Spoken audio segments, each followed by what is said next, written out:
So Apple have released their mid-2018 MacBook Pro. And what I want to do in this video is just look at the website, look at the specifications, and give you my thoughts on it. First thing is, as always, the MacBook Pros look great. You know, they've always been well made. They're always built well. They're sexy. You can see the main selling points here. New 8th generation Intel 6-core and quad-core processors, up to 32 gigabytes of memory for running multiple Pro apps. Retina display and the touch bar. And the touch bar, when that was released, you know, a lot of people thought it was a little bit gimmicky, but they have built it back into the device.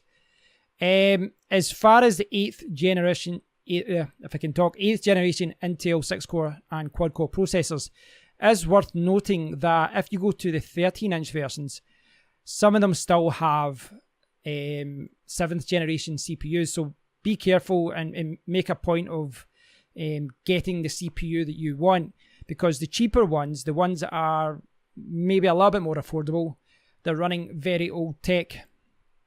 So, well, old tech as in a year or so ago. For a new laptop, it's very old. So, yeah, the usual kind of Apple sales page as far as what the battery life and all that will be. So there it's got there, Adobe Photoshop. So you can search all that kind of thing as well. These things are more powerful than last year, but I think it's fair to say that they are still behind the curve when it comes to specs. You have to pay through the nose for an Apple MacBook Pro. It's always been the case. And one thing that's going to annoy a lot of people is the fact that the 13-inch ones have 2 Thunderbolt 3 ports. The 15-inch ones have 4. So that, you know, that allows you to dock it and it allows you to use a lot of accessories and all that. But I know, as someone who uses a laptop a lot, I know how important ports are. I mean, at this side, I've got USB 3 ports, I've got an Ethernet, I've got a Kensington lock, and I've got, you can see it there, see that? An SD card slot. The MacBook Pro is aimed at designers and photographers and video editors and that kind of thing, and they don't have an SD card slot built in, which means that whenever you use the MacBook Pro, you can't even use a regular webcam and plug it directly in. You're always going to have to use a dongle. And that is a little bit frustrating for a lot of people. But I mean, as I say, just look at the ports on mine. And this laptop's like a year or so old. And then the other side, I've got 2 Thunderbolt 3, I've got an HDMI, I've got another USB and all that as well. So I'm not saying that to say that my laptop is better. What I'm saying is that ports are important if you are, you know, if you're designing, if you're doing a lot of work. They're making the assumption everyone's going to be docking. And we aren't quite there yet as far as USB Type-C being mainstream.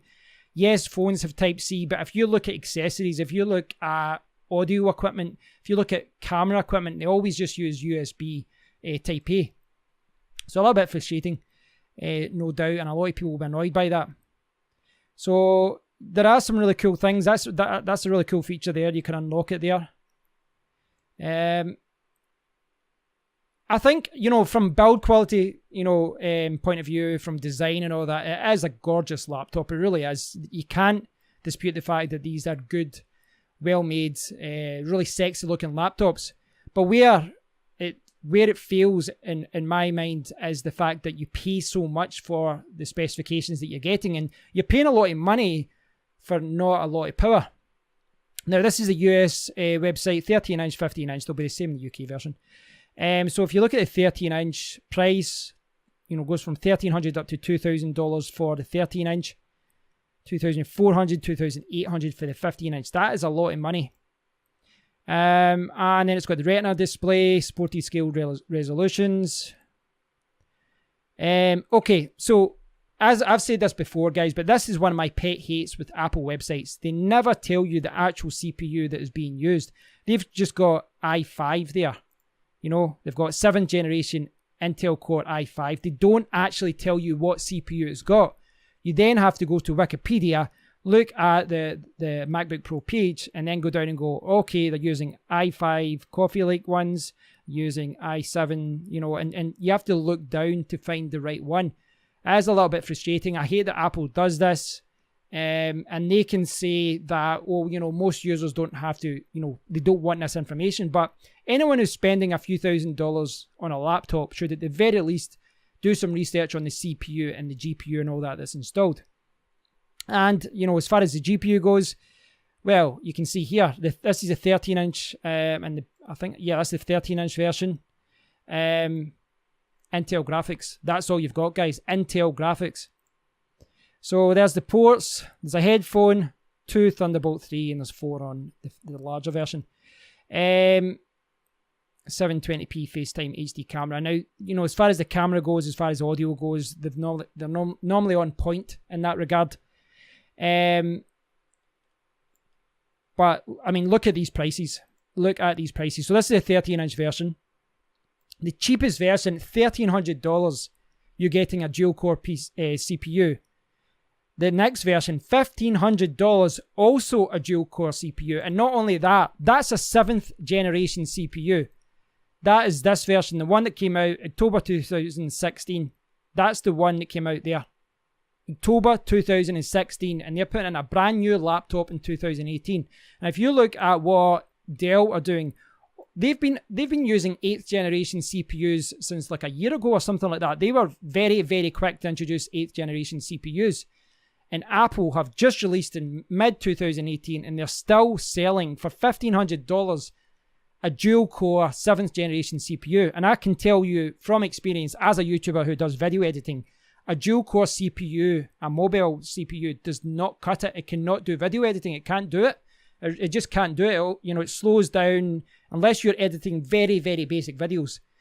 But you need a quad-core CPU. And to get a quad-core 8th generation CPU, you have to pay $1,800. So for me, if I was anyone to consider a MacBook Pro, I think this is the base model that you really have to look at.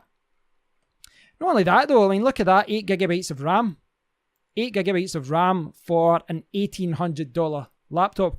And I know I'm going over old ground here, guys, as far as, saying that Apple products are expensive. But if you look at the prices here of the 13-inch laptops, these models here, they don't have they have a 2-year-old CPU, pretty much, nearly 2 years old. They don't have the touch bar. They don't have, a graphics card. Neither does this version. It doesn't have a graphics card. You only get a graphics card if you go for the more expensive 15-inch version. Even then, you're not getting the most powerful one out there. I mean, it is a laptop at the end of the day. But it's a little bit disappointing in my eyes, what you're getting for the money. It really is. So there's the most expensive 13-inch version. You get a quad-core 8th generation i5 CPU. Sorry, I thought those were i7s. Those ones are only i5s as well. So for the money, guys, very, very expensive. Very, very expensive. I do think that. I mean, the MacBook Pros are always more expensive, but the 15-inch one with a 6-core 8th generation CPU is going to perform a lot better for video editing, things like that. But the touch bar, it is a refined product, but just the lack of ports on the laptop and all that is definitely putting me off. And here's the prices in the UK. Just change that $sign to £1 pretty much. So expensive. So these laptops are sexy. The 15-inch ones are pretty powerful for a mobile laptop. They've got the 8th generation 6-core CPU. But if you're wanting more bang for your buck, you should really be looking at things like the Dell XPS range. You're going to get a lot more for your money. Definitely, you're going to get a lot more for your money. I don't know. I mean, I've seen some people online talk about this as well. People who are Apple fans, and I saw a lot of people complaining, talking about the fact that they can spend $1,500 and they don't get the touch bar, or talking about the fact that there's only 2 Thunderbolt ports and they don't get one of these amazing SD card slots, which is definitely there. It's there. But things like this, an SD card slot, I use that all the time to transfer files from cameras. It's very, very useful, and it's just surprising that they went this minimalist route. The thing is with this minimalism, as far as reducing the number of ports on a laptop, In theory, it sounds great. You've got one Type-C port that's got this huge amount of bandwidth. Thunderbolt 3 can do 40 gigabytes per second or something like that. It's insane how much bandwidth it can transfer. It's like 4 times more powerful than USB 3.1. So it's a very, very powerful, it offers very powerful data transfer. But you're going to have to use dongles. You're going to have to use things like this, you know, USB hubs and things like that. You're going to have to do it. And all of a sudden, you've got this sexy device that just looks like some sort of Frankenstein monstrosity with cables hanging around everywhere.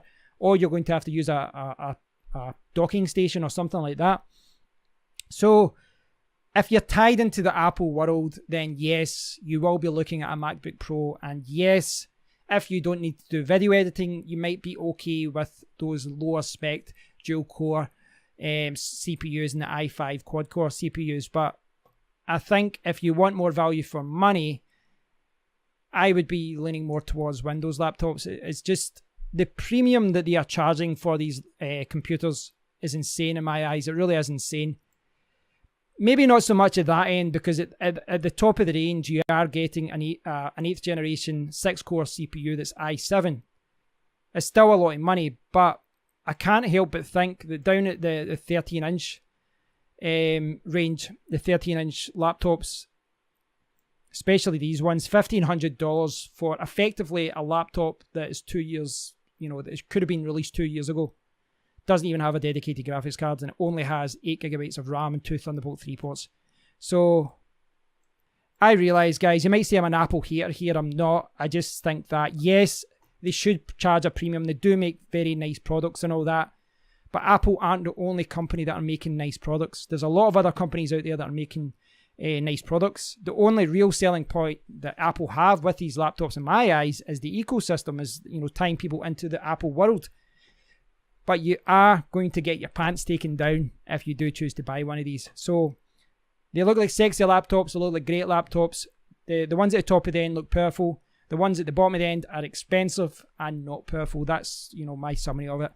Let me know what you think about it, guys. I know I'm going to get some hate from Apple fans there, but even if you're an Apple fan, guys, and you are willing to pay an extra $500 or even double what a Windows equivalent laptop would be, surely you can agree with me that these laptops need an SD card slot, or they need a USB Type A port. They need to build it so that it doesn't have all these dongles and accessories being plugged into them. So thanks for watching, guys. Leave your comments below. I'd love to hear what you think about this, and I'll speak to you all in the next one. Cheers.